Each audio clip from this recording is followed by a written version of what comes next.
গত ২১ তারিখ রাত 1টা 5 মিনিটের সময় বা আনুমানিক 10 মিনিট আগে পরে হতে পারে, আমাদের রায়পুরা থানাধীন মাহমুদাবাদ ব্রিজ নামাপাড়া নামক জায়গায় একটি ডাকাতির ঘটনা ঘটে।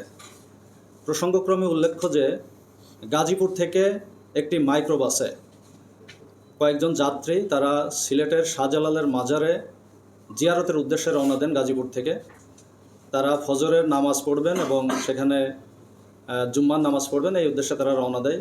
যাওয়ার মধ্যে আমাদের রায়পুরা থানা এলাকায় এই ডাকাতি সম্মুখীন হয়।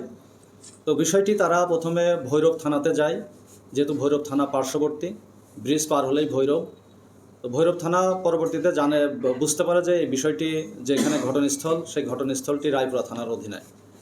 তো পরবর্তীতে তারা রায়পুরা থানাকে অবগত করে, কিন্তু যারা ভিকটিম সেই পক্ষ, যেহেতু তারা পরবর্তী দিন সকাল হলেই শুক্রবার হওয়ার কারণে তারা থানায় না গিয়ে তারা চলে যায় সিলেটে। পরবর্তীতে বিষয়টি আমাদের দৃষ্টিগোচর হয় এবং আমাদের নলেজে আসার পরে আমরা বাদী পক্ষকে খুঁজে বের করি এবং তারা পরবর্তীতে আমাদেরকে জানায় যে হ্যাঁ, তারা গাজীপুরে আছে, বাট তারা মামলা করতে ইচ্ছুক নয়।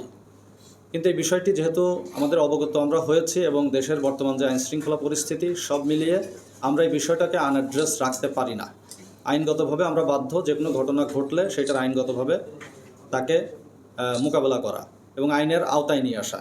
তো আমরা পরবর্তীতে গাজীপুরে আমরা যাই, রায়পুরা থানার একটি টিম গাজীপুরে যায়। গাজীপুরে গিয়ে তাদেরকে নিয়ে আসে, তারা আমাদের সাথে আসে এবং তারা পিও ভিজিট করানোর কাজে সহযোগিতা করে এবং আমরা নিশ্চিত হই যে হ্যাঁ, এটি আমাদের রায়পুরা থানাধীন ঘটনাটি সংঘটিত হয়েছে। পরবর্তীতে আমাদের রায়পুরা থানাতে গত 22 তারিখে মামলা হয় 395/397 দণ্ডবিধিতে।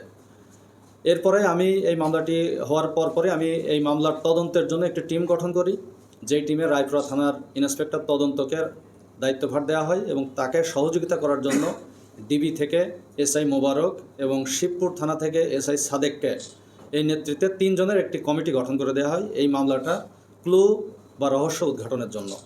এবং আল্লাহর রহমত এবং আমাদের আভিযানিক যে টিম, সেই টিমের যে অক্লান্ত পরিশ্রম, সেই পরিশ্রমের ফলে আমরা যে 3 জনকে অফিসারকে ট্যাগ করে দিয়েছি, শুধু তাই নাই, এখানে রায়পুরা থানা এবং ডিবির সমস্ত টিম একযোগে কাজ করে আল্লাহর রহমতে আমরা 24 ঘন্টার মধ্যে এই মামলার রহস্য উদ্ঘাটন করতে সমর্থ হয়েছি, আলহামদুলিল্লাহ।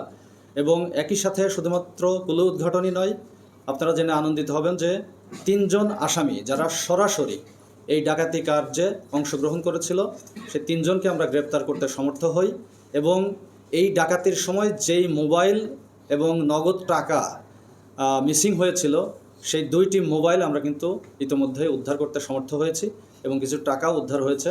এবং এই ডাকাতি কার্য সংগঠনের জন্য যেই সমস্ত অস্ত্রপাতি ব্যবহার হয়েছিল, দেশীয় অস্ত্র, সেগুলো আমরা বেশ কিছু অস্ত্র আমরা উদ্ধার করতে সমর্থ হয়েছি।